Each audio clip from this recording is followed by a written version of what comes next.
¿Qué tal? Buenas tardes. Les saluda la ingeniera Doris Abad, directivo del capítulo de electrónica del Colegio de Ingenieros del Perú. Estamos el día de hoy con el seminario Construcciones Inteligentes usando el BIM, a cargo de nuestro colega, el ingeniero José María Galledo. Él es ingeniero técnico industrial de la Universidad Politécnica de Valencia. También es ingeniero de instalaciones en proyectos de construcción de Hospital Regional de Cerro de Pasco y es gerente general de Globalice Consultores. Le damos la bienvenida, ingeniero, con el tema de construcciones inteligentes usando el BIM. Adelante, ingeniero José María.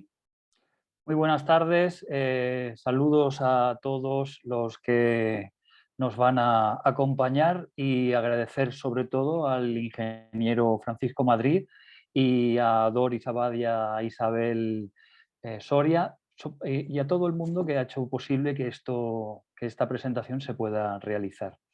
Como bien dice Doris, vamos a empezar por presentar el BIM o Building Information Modeling, que quiere decir que lo que se utiliza en este parámetro son la modelación de todo el proceso constructivo a través de información, ¿no? Entonces, si me permiten, voy a compartir la pantalla para empezar con la presentación. A ver, perdón.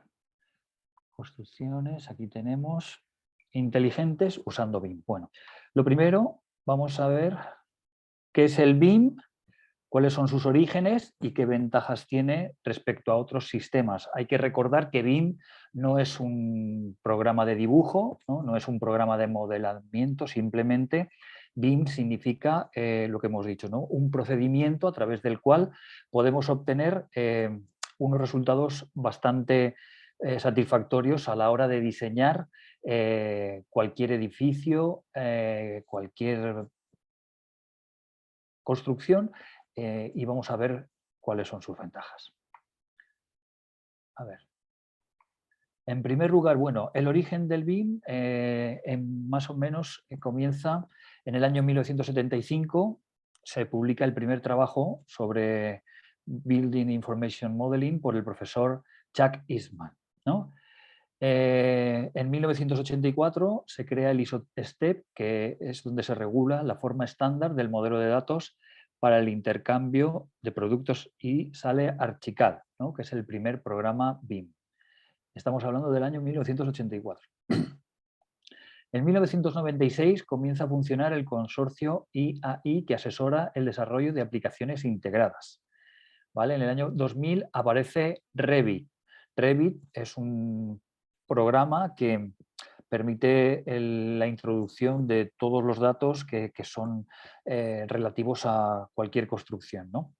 Luego, en el año 2006, se lleva a cabo el primer proyecto IPD en Estados Unidos, ¿no? En 2007 se crea en Estados Unidos y Finlandia las guías que hay que seguir para llevar a cabo cualquier proyecto de BIM, ¿no?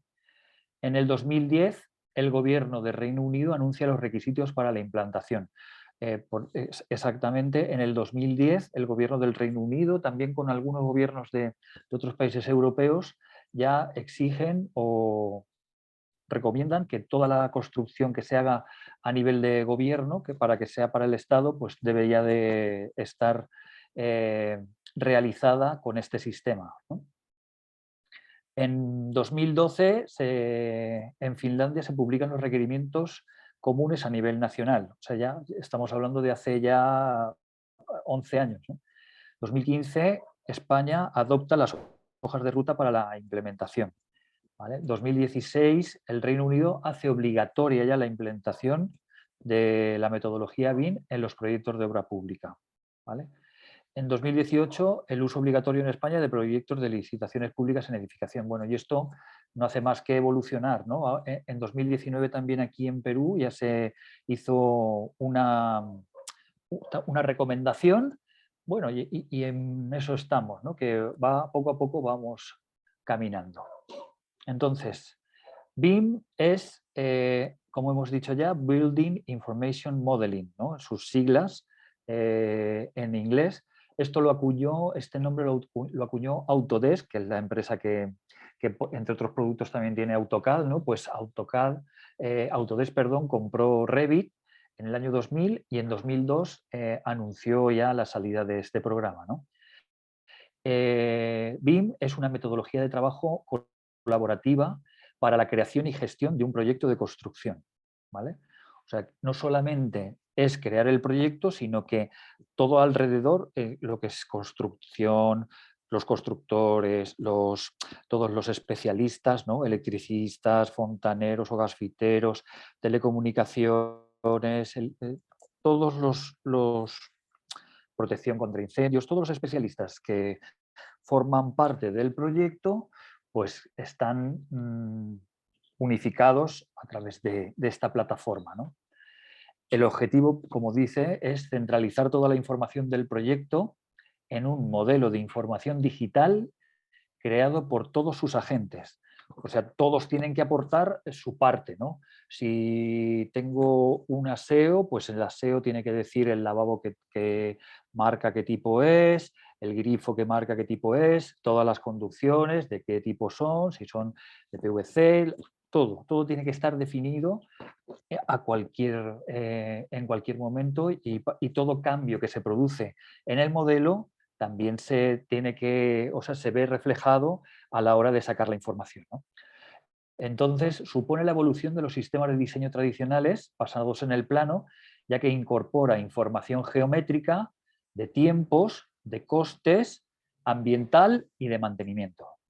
Quiere decir que no solo me dedico a tener un plano de planta o un plano de perfil o un plano de alzado, sino que tengo una geometría en 3 dimensiones, que es el 3D, tengo los tiempos de ejecución de la obra, tengo los costes, ¿no? Tengo la repercusión ambiental y tengo el mantenimiento.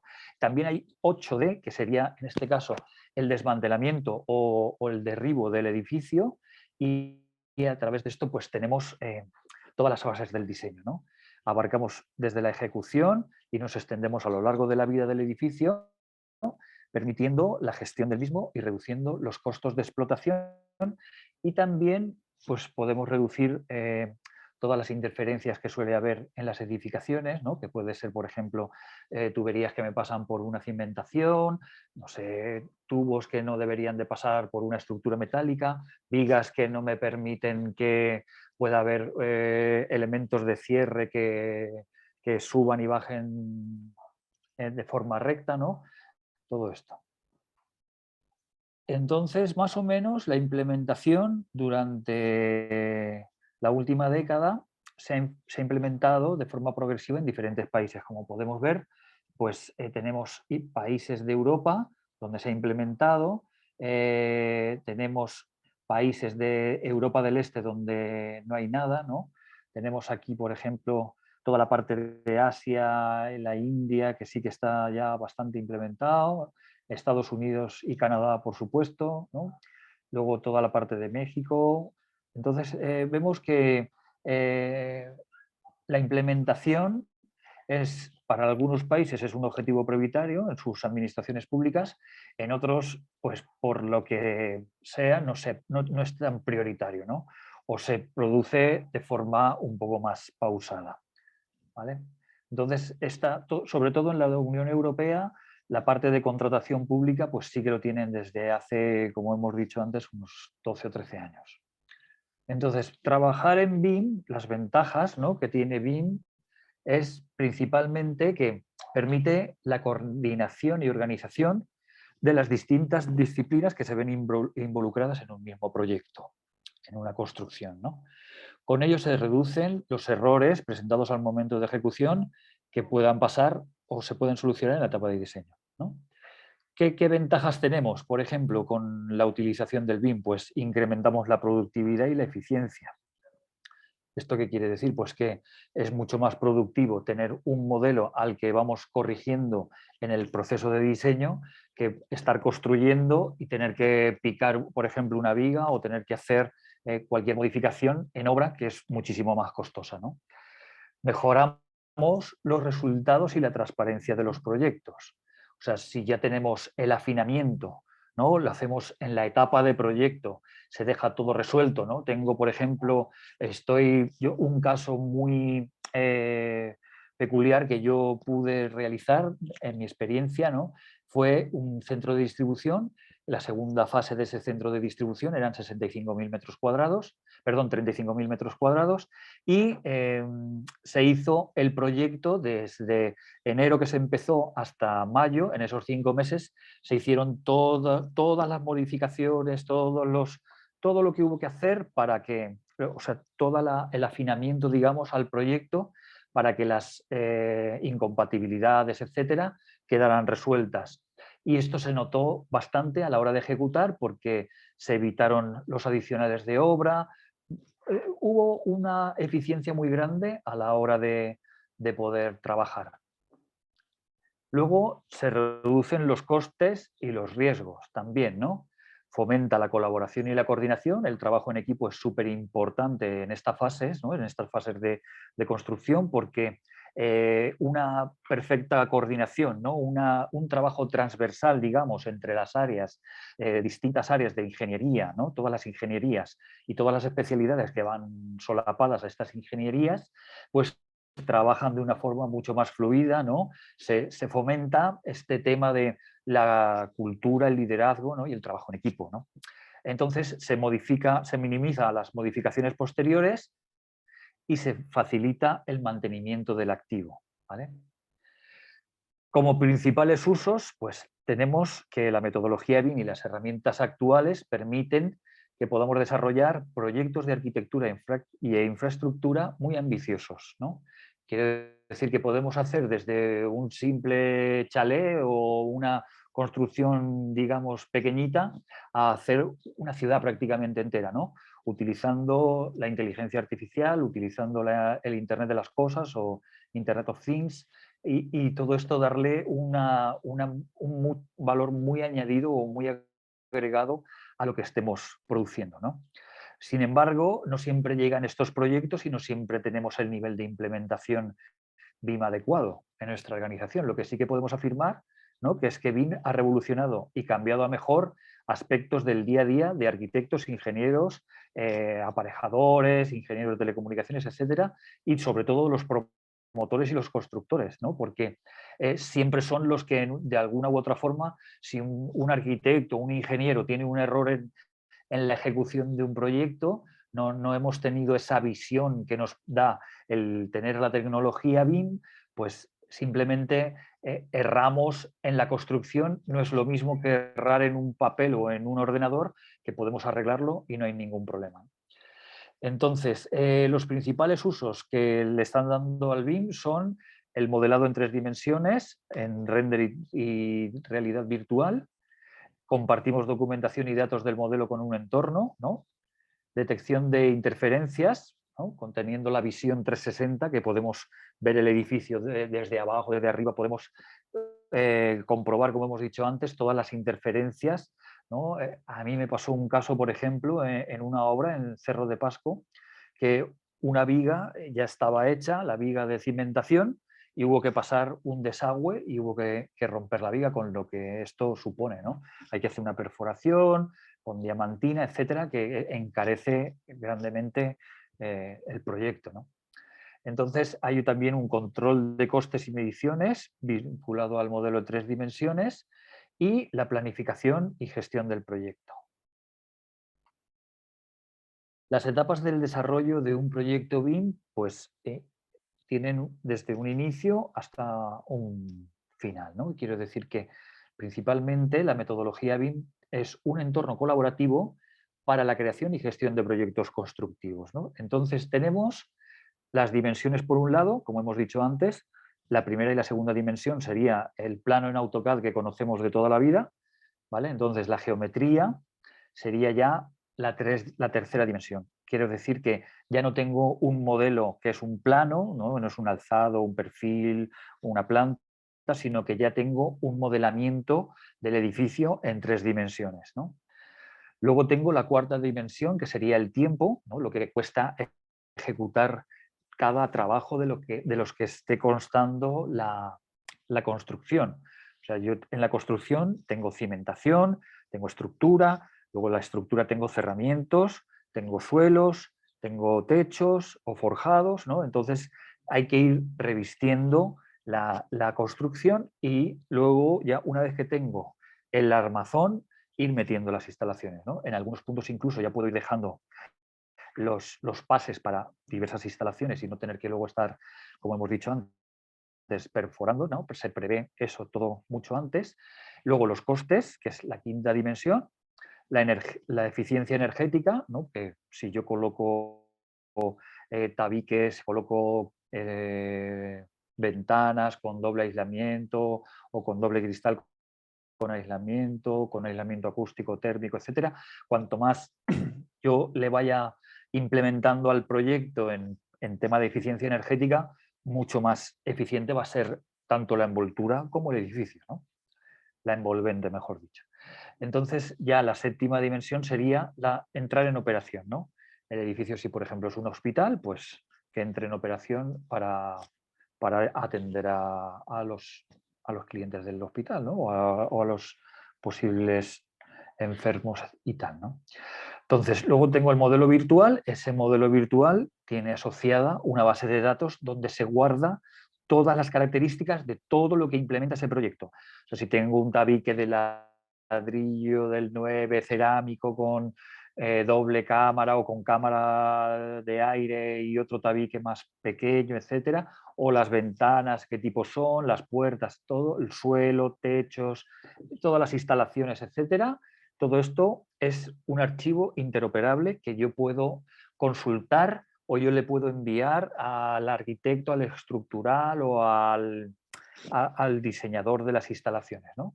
Es una metodología que es muy colaborativa, como hemos dicho antes, ¿no?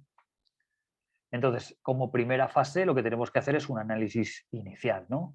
Antes de implementar el BIM, tenemos que hacer un análisis de la empresa. Es preciso conocer cuál es el punto de partida para determinar las acciones a realizar y así concluir con éxito el diseño.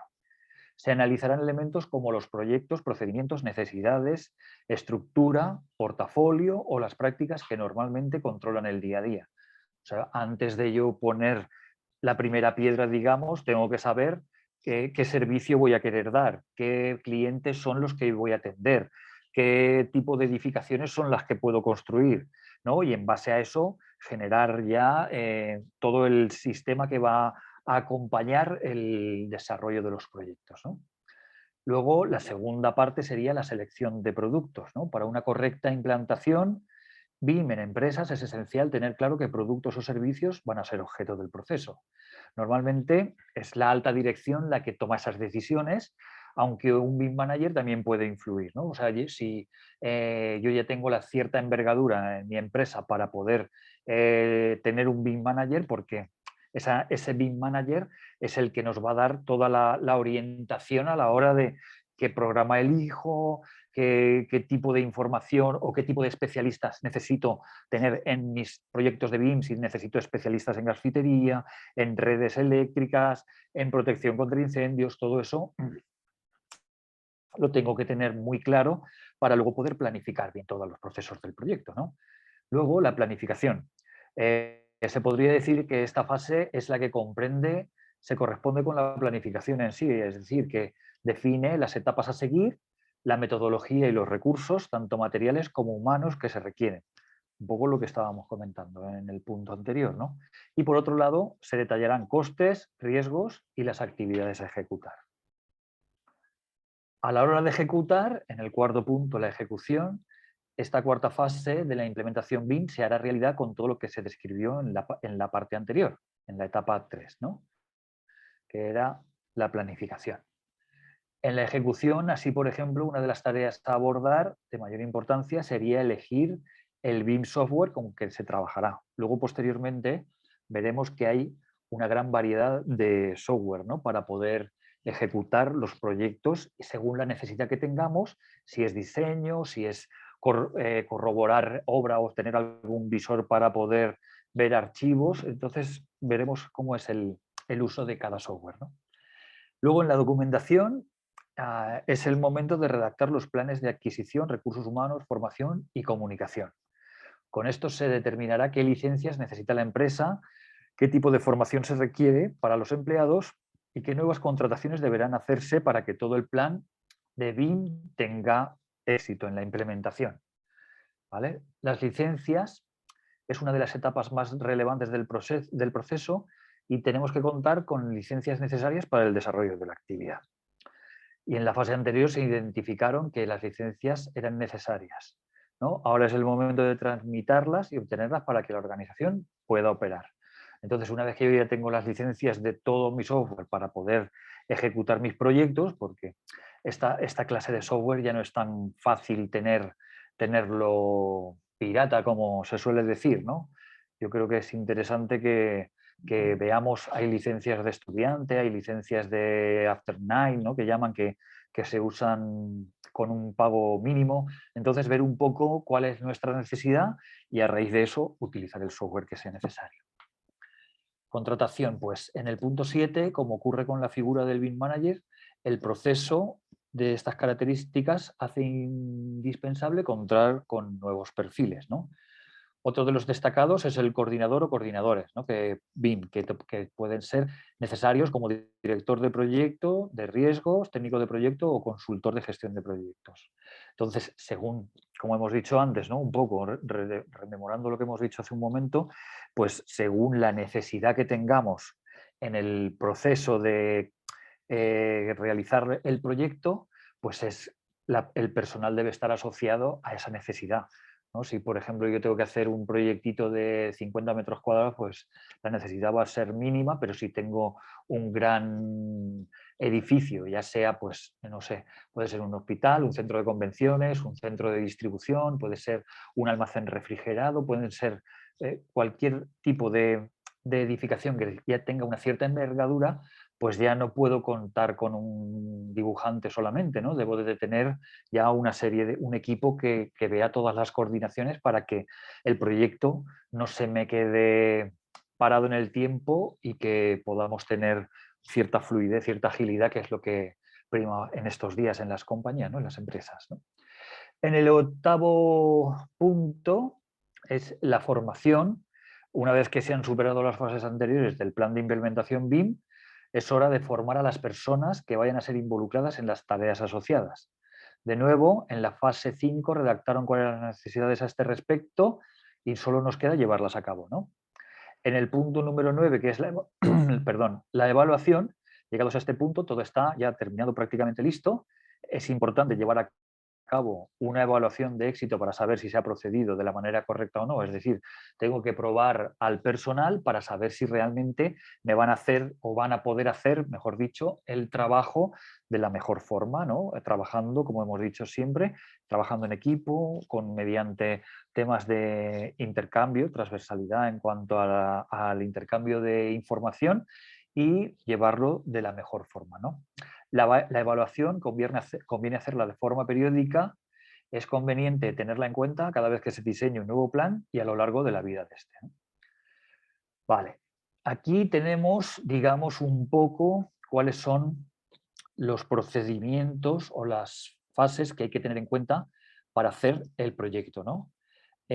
Así, de forma un poco somera, lo vamos a ver por encima, ¿no? Teníamos, como hemos dicho antes, el 1D, la primera dimensión, que es el punto de partida, ¿no?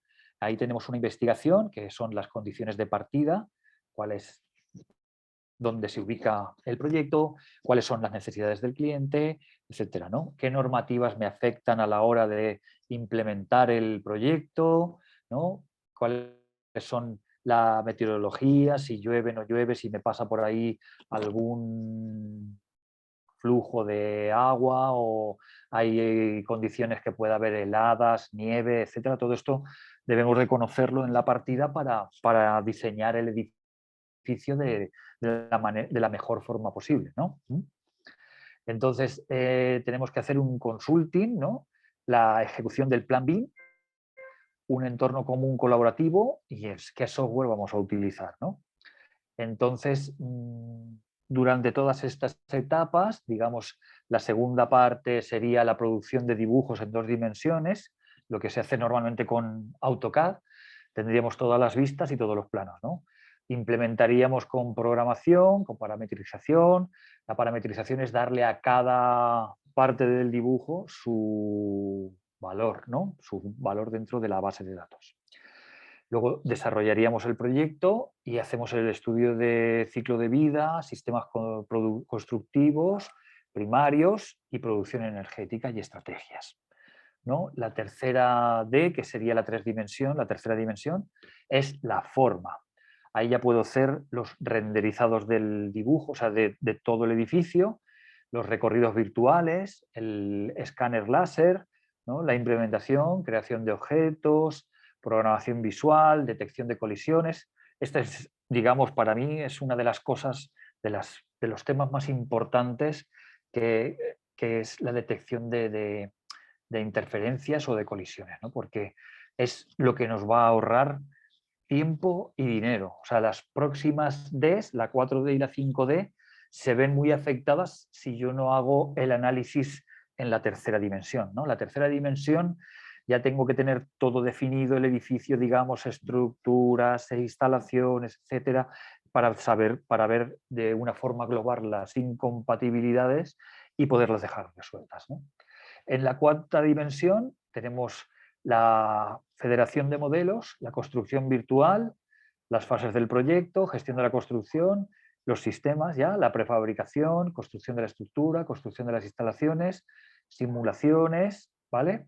La simulación del ciclo de vida, desde de solares, ¿no? A través de la salida del sol hasta que se pone, cómo le va a afectar al edificio, el viento, las simulaciones energéticas y el chequeo de certificaciones, ¿vale? En la quinta D, que es la producción, el costo, ¿no? Las mediciones, presupuestos, modelos para la construcción, de ahí la sostenibilidad también muy importante, ¿no? ¿Qué evaluación de la certificación voy a hacer? ¿Cómo va a ser el coste durante el ciclo de vida del edificio? Eso es súper importante porque no es lo mismo que yo tenga un edificio donde se quedan, por ejemplo, prendidas las luces, se queda prendido el aire acondicionado, nadie tiene la precaución, ¿no? de ir apagando, etcétera, o tener un edificio ya, digamos, inteligente, donde a través de sensores, etcétera, toda la edificación se regula según el clima que tenga en la parte externa y va apagando, encendiendo el aire acondicionado según la ocupación de las estancias, etcétera, ¿no? Entonces, para el tema de sostenibilidad y lo que estamos viendo aquí en esta charla de hoy, es muy importante el tener claro que el coste de vida durante todo el ciclo de vida y los estudios comparativos son muy importantes, ¿no? Y luego en la sexta dimensión ya, los resultados, ¿no? ¿Qué alternativas tenemos conocidas? ¿Cuál es la calificación del edificio? Cómo ya tenemos el modelo auditado, quiere decir que ya tengo ya el modelo para irme a la realidad y empezar a construir, ¿no? Ver el valor de la ingeniería, el value engineering, ¿no? Las simulaciones, mejora energética, sistemas, etcétera. Y la optimización de costes, ¿vale? Esta, digamos que sería una visión global de todos los ciclos que conlleva un proyecto BIM. Continuamos. Y luego tenemos los modelos, ¿no? Según el modelo, que va del LOD 100 al LOD 500, pues tenemos, digamos, toda la gama de producción de un proyecto, ¿no? Que va desde el LOD 100, que es solo se determina el modelo, la existencia de un envolvente del elemento o los datos gráficos, que es existencia de un muro, ubicación aproximada, etc. Y no hay datos gráficos, ¿no? Por ejemplo, en la mitad ya tenemos el LOD 300, que es usualmente la que se usa para proyectitos así que no son de gran envergadura, ¿no? Pues ahí ya tienes dimensiones, unidades de espesor, materiales, capas, espesores, comportamiento en encuentros, datos no gráficos, marcas y modelos de capas y materiales, datos físicos, químicos, mecánicos, definitorios y mínimos de normativas, si no se definen. Y luego ya por último, el LOD 500, que ya es algo más definido, ¿no? La mayor definición. Ahí toda la información gráfica es fiel a lo ejecutado en la realidad. Digamos, esto ya es un plano as-built, ¿no? O sea, ya sería el modelo tal cual está construido, ¿vale? Siguiendo toda la cronología que ya hemos ido viendo a lo largo de la charla. Beneficios. ¿Qué beneficios nos aporta el utilizar la tecnología BIM? Pues ya hemos hablado en varios momentos de esto, pero es hacer o tener la elaboración de proyectos de una forma ágil y eficiente usando elementos propios de la ingeniería, ¿no? La detección y solución de conflictos entre distintas fases de un proyecto, lo que hemos estado hablando durante la exposición, ¿no? Es decir, que no haya o haya la menor parte de interferencias que sea posible, ¿vale? El control de la producción en obra y actualización de la planificación en tiempo real. Elaboración de mediciones y presupuestos, seguimiento del mantenimiento y ciclo de vida de una infraestructura. Esto también es muy importante porque yo en una infraestructura puedo tener activos tales como centrales de producción de aire acondicionado, bombas de protección contra incendio, toda la infraestructura de iluminación, instalaciones eléctricas, puntos de etcétera, de todas las instalaciones, activos e infraestructuras, y con digamos, con esta tecnología yo puedo tener hasta en algunos casos se hace un gemelo digital, ¿no? Yo tengo, por ejemplo, una fábrica de ladrillo cerámico, pues yo hago un gemelo digital de esa fábrica y tengo ya todos los activos, todas las infraestructuras y todas las instalaciones definidas y controladas en el gemelo digital, y me voy a la realidad y llevo el plan de mantenimiento de todos los activos, instalaciones e infraestructuras de la mejor forma posible, ¿no? Entonces, esto me acompaña un poco a lo que es el último punto, que es la digitalización completa de un proyecto y la visualización del resultado real y la elaboración de maquetas. Ustedes habrán visto en algún momento estas gafas de realidad virtual que se ponen en algunas empresas, hacen estas presentaciones para que la gente pueda conocer, no sé, dar un paseo virtual por una fábrica, por cualquier edificación que está realizada con la tecnología BIM, ¿no? ¿Qué beneficios nos aporta la aplicación de la tecnología BIM en la ejecución de proyectos? Pues ya lo hemos comentado, pero para dar ya digamos, una visión global, ¿no?, de lo que nos aportaría, pues esta tecnología BIM crea muchas oportunidades y desafíos, ¿no? Proporciona un proyecto desde una fase inicial, mayor control de los miembros que pueden estar gestionando más eficientemente las variables como el costo, la cantidad y el tiempo, la calidad, perdón, y el tiempo, y además beneficios que tienen una gran influencia en la productividad y en la eficiencia de la producción. Además de que cada actividad relacionada con la gestión, ¿no?, también la cantidad de relación de la información, de la gestión de la información, ¿no?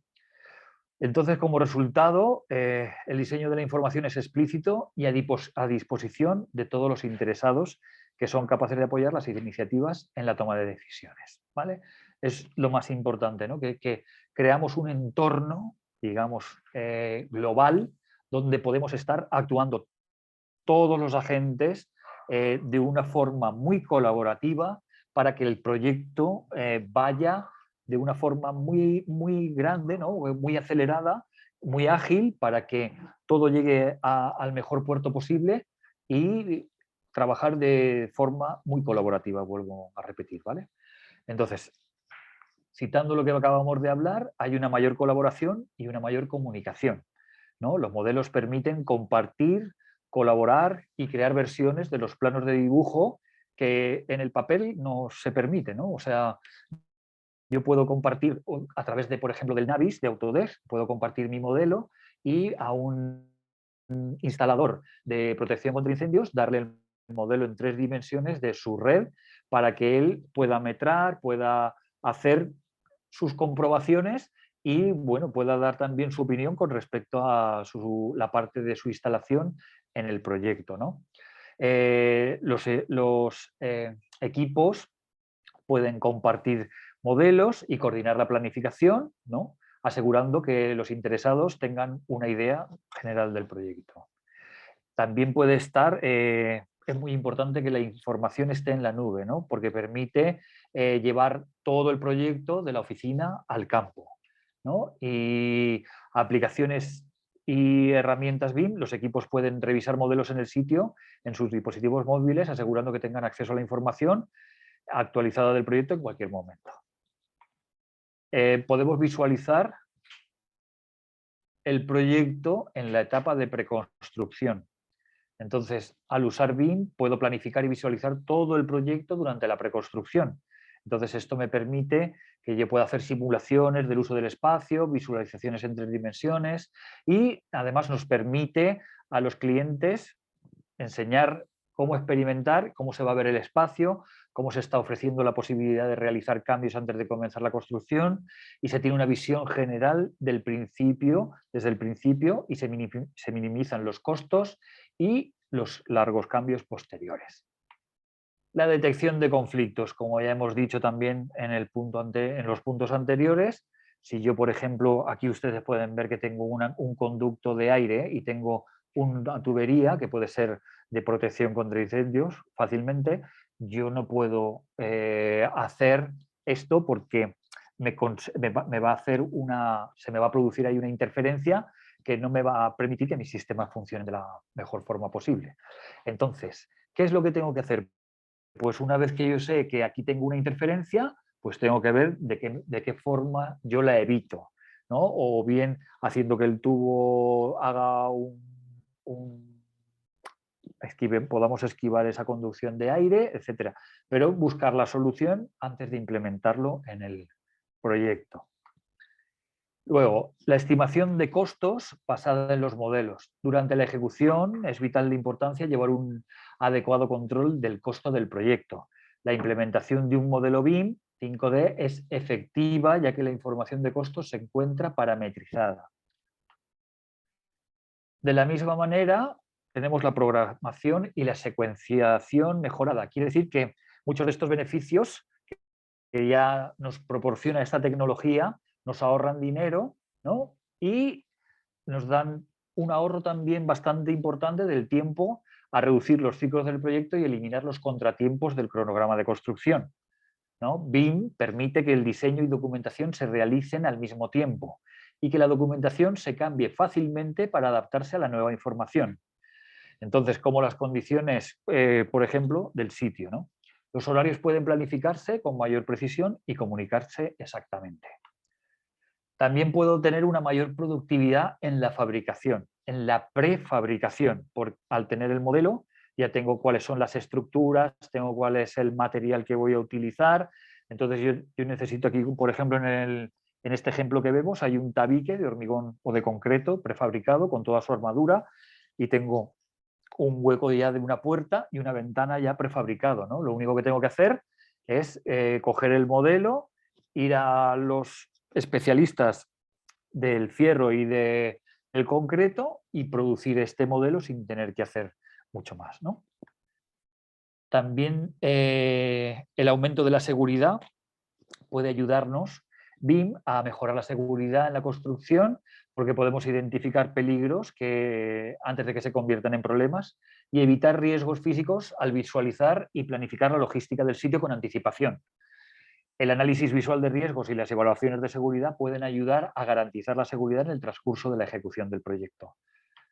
¿Vale? Entonces, la mejor gestión durante la vida de instalaciones y edificios, esto va un poco asociado a lo que hemos dicho sobre el tema de mantenimiento de activos, instalaciones e infraestructuras, ¿no?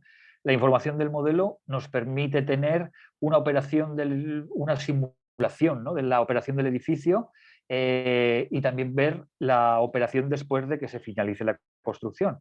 Entonces, el registro digital y continuo de la información es valioso para la administración de las instalaciones durante el ciclo de vida del edificio. Los datos pueden enviarse al software de mantenimiento de edificios existente para su uso posterior a la ocupación, ¿vale? Entonces, es una tecnología súper interesante. Bueno, pasamos ya un poco a lo que es el centro de la charla, ¿no? Que es el Smart Building o la edificación inteligente a través del BIM, ¿no? Entonces, el diseño de un Smart Building, ¿no? Un edificio inteligente, se basa en varios parámetros según la GSA de Estados Unidos, ¿no?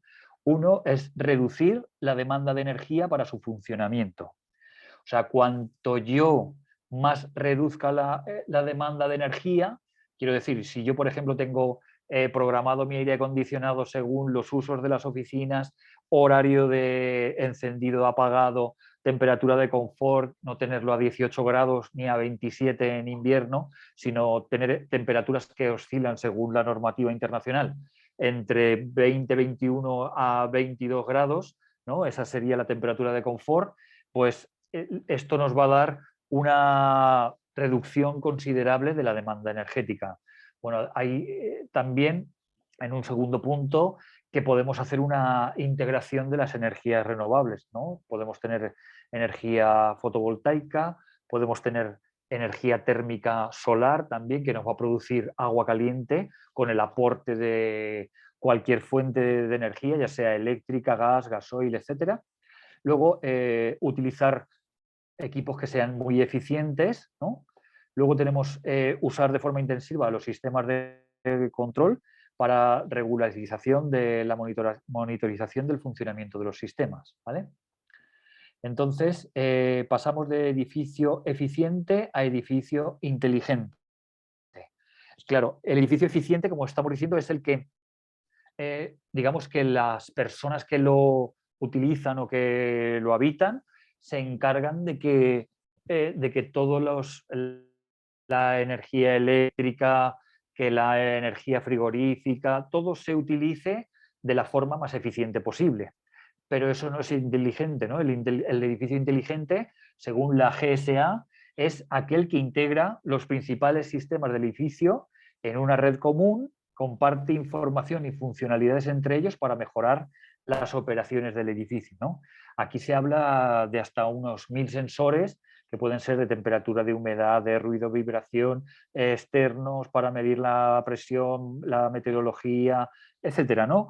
Con esa información se hace un procesamiento y el edificio actúa según esos parámetros, ¿no? Si yo tengo en la calle 30 grados, pues dentro del edificio se regula automáticamente para que la iluminación, para que el sistema de aire acondicionado, etcétera, funcione de la forma más inteligentemente posible, ¿vale?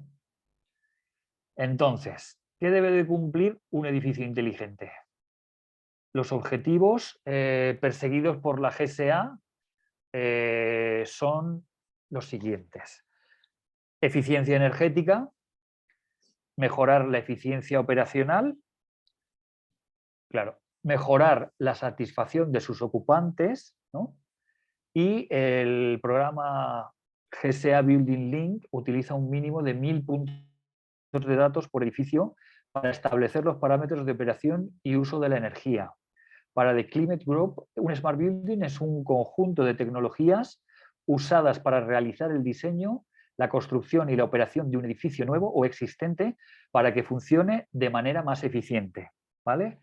Entonces, la eficiencia, hemos dicho que puede ser que las mismas personas que habitan el edificio lo hagan, o la eficiencia inteligente, que es a través de la tecnología, ¿no? de la transformación digital que supondría el implementar estos sistemas inteligentes para que el edificio no solamente funcione de forma eficiente, sino de forma inteligente, como ya hemos dicho, ¿no? Entonces, el Smart Building, una característica principal es la adaptabilidad.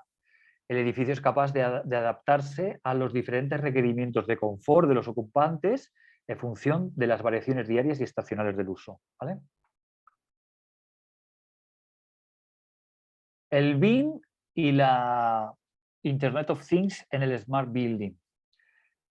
El periodo de mayor extensión en la vida de un edificio es el de ocupación y durante este periodo hay que realizar la gestión de la operación y el mantenimiento de los sistemas del edificio. Si no se desarrolla una adecuada gestión, el edificio se degradará en el tiempo. O sea, si yo me espero a que el edificio empiece a dar síntomas de que no se le está dando el mantenimiento que se merece o que se debe de dar según el uso y la envergadura de este edificio, pues voy a tener problemas, ¿no? Van a empezar a presentarse los mantenimientos correctivos, voy a empezar a tener averías, voy a empezar a tener humedades, voy a empezar a tener una serie de situaciones no deseadas que van a producir el deterioro del edificio. Entonces, amerita una planificación y un control exhaustivo, ¿no?, para que todo esto no suceda. ¿Vale?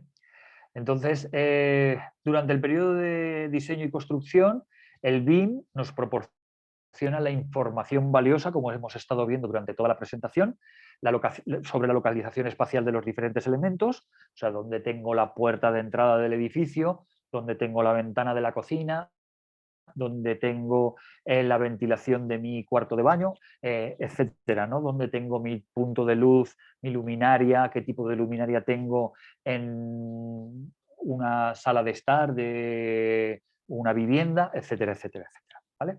Entonces, el análisis de las interferencias, como estábamos diciendo, entre los diferentes elementos y sus accesorios, podemos garantizar que la accesibilidad para la realización de las operaciones de mantenimiento entre de los diferentes sistemas e incluso simulaciones que nos pueden servir para comparar y conocer las desviaciones entre el proyecto y la realidad. ¿Vale? Esto es bastante importante, ¿no? Continuamos. Aquí tenemos un ejemplo, ¿no?, de una instalación. Está un poco doblado, pero en realidad esto es un centro de distribución que está en Punta Negra, de una empresa que se llama Supermercados Peruanos, donde yo pude trabajar en el año 2017. Durante todo el año 2017 hicimos la implementación de toda esta parte y toda esta parte, que son 65.000 metros cuadrados. Hicimos el proyecto y la implementación en el año 2017. 65.000 metros cuadrados. Aquí es una nave de almacenamiento y esto es una nave que le dicen flujo continuo, que es donde se realiza el despacho de mercadería, al igual que en esta parte de aquí, ¿no? Esto es almacén, aquí entra y aquí es despacho, ¿no? Sale toda la mercadería. En el año 2019 se hizo esta ampliación. Hubo una diferencia bastante notable entre esta parte y esta, y fue que aquí tuvimos un poco más de tiempo, digamos, para el diseño del proyecto, y de enero a mayo hicimos todo el BIM de esta parte, ¿no?, de estos 35.000 metros cuadrados, llegando a tener pues un proyecto muy optimizado, ¿no?, con respecto a lo que había.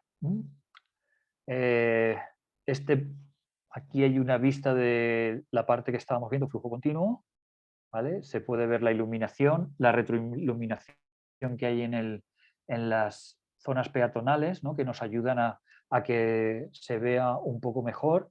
Toda la iluminación está controlada por un techo digital, al igual que termohigrómetros que están esparcidos por toda la nave, distribuidos en 16 puntos. Nos dan una lectura de la temperatura y la humedad de toda la instalación, ¿vale? Aquí una vista también de toda la iluminación funcionando, ¿vale?, para que se pueda ver. Y luego aquí ya tenemos, digamos, cómo se procesa esa información, ¿vale? Como pueden ver, pues aquí tenemos, digamos, un cuadrito que es el consumo de energía eléctrica en tiempo real, ¿vale? Entonces yo sé si estoy consumiendo mucho, si estoy consumiendo poco, cómo se está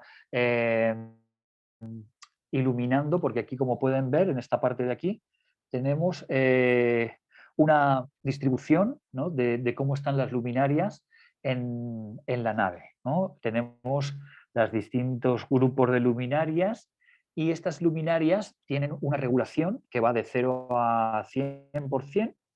Entonces, cuando no hay tráfico ni gente pasando por estos pasillos, ¿no? La iluminación está completamente apagada o a un flujo muy pequeño con el consiguiente ahorro, ¿no? Aquí hemos llegado a ahorrar alrededor de 60.000 soles al mes en energía eléctrica, ¿no? Lleva ya implementado este sistema prácticamente ya va a hacer 3 años en noviembre, ¿no? Entonces aquí pueden ver un poco cuál es la equivalencia de ahorros, ¿no? 2.570 toneladas métricas de CO2, es una barbaridad, ¿no? 8,6 toneladas métricas de óxido de nitrógeno y, bueno, 5.978 barriles de aceite y como si hubiéramos producido un semillero de 42.840 árboles, que es un bosque bastante profundo, ¿no? Como pueden observar. En la misma línea tenemos también lo que sería la lectura de temperatura y humedad.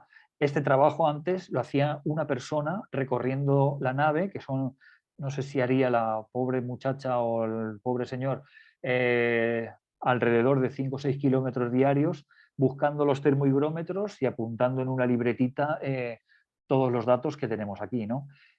Todo esto se pudo paliar con la forma de que le estamos contando, ¿no? Que es colocar sensores de temperatura y humedad en los puntos donde estaban esos termohigrómetros para asegurar y tener en una sola lectura desde cualquier punto del planeta cualquier persona puede, o sea, cualquier persona que tenga acceso a la aplicación puede tener esta lectura y esta sin tener que moverse del sitio, ¿no? Desde su mesa, que es una ventaja pues maravillosa, ¿no? Puede estar haciendo otros trabajos mucho más productivos y no estar dando vueltas a la nave buscando los termohigrómetros, ¿no? Bueno, el software BIM y la situación en nuestra parte, donde nos encontramos, en la parte de Latinoamérica, pues, a ver, aquí tenemos que en los países de toda Latinoamérica los procesos de digitalización han comenzado un poco tarde, ¿no? En comparación con Europa y Estados Unidos, pero el vigor y el impulso hacia el objetivo está permitiendo su rápida propagación, ¿no? Entonces, en junio del 17, en Brasil, se implementó el Comité Estratégico para la implementación del BIM, valga la redundancia, y el Grupo de Apoyo Técnico, ¿no? Y en el 2019, en el peruano, se decretó las disposiciones para poder implementar gradualmente el BIM en proyectos públicos, ¿no? Entonces, esto es muy interesante y debemos de ver la forma de cómo podemos, qué podemos aportar para que estos proyectos se lleven a cabo de la mejor forma posible, ¿no? Sobre todo en el sector público y en el sector privado, por supuesto. Muy bien, pues hasta aquí llegamos con la presentación. Espero que haya sido del agrado de todos ustedes y quedamos atentos a cualquier duda o que haya podido suscitarse, duda o consulta.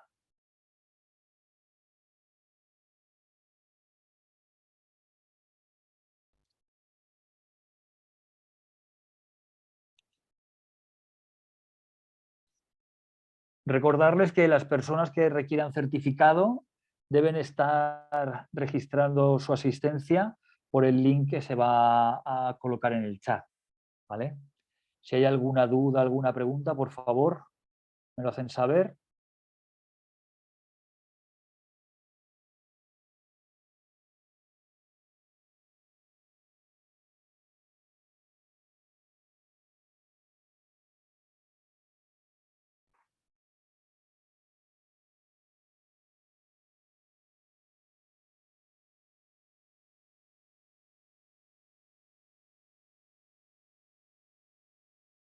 ¿Cuál es el periodo para la implementación BIM en un proyecto pequeño? Pues básicamente si es un proyecto pequeño, pues puede ser 15 días, un mes, ¿no? Según lo que tenemos que tener en cuenta es que hasta dónde queremos llegar con el BIM, ¿no?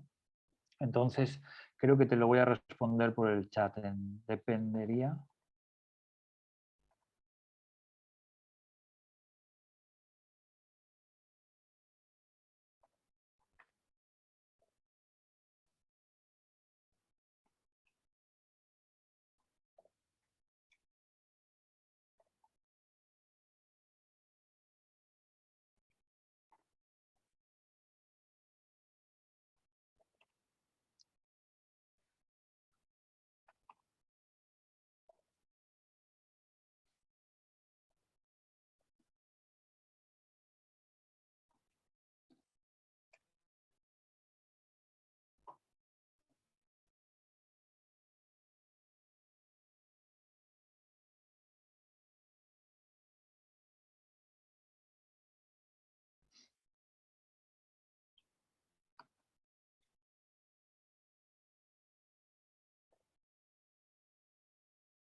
Bien, pues habiendo ya contestado a las preguntas que se han podido suscitar, recordarles otra vez que las personas que requieran certificado, por favor, ingresen al link que está en el chat, que se registren y podrán obtener el certificado de la charla o del seminario. Y simplemente ya despedir el seminario por hoy. Ha sido un placer poder compartir este tiempo con todos ustedes.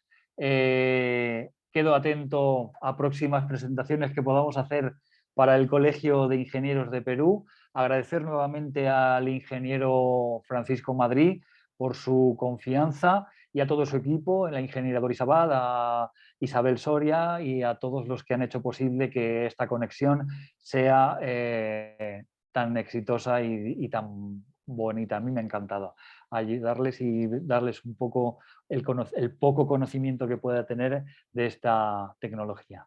Un saludo y hasta la próxima. Gracias.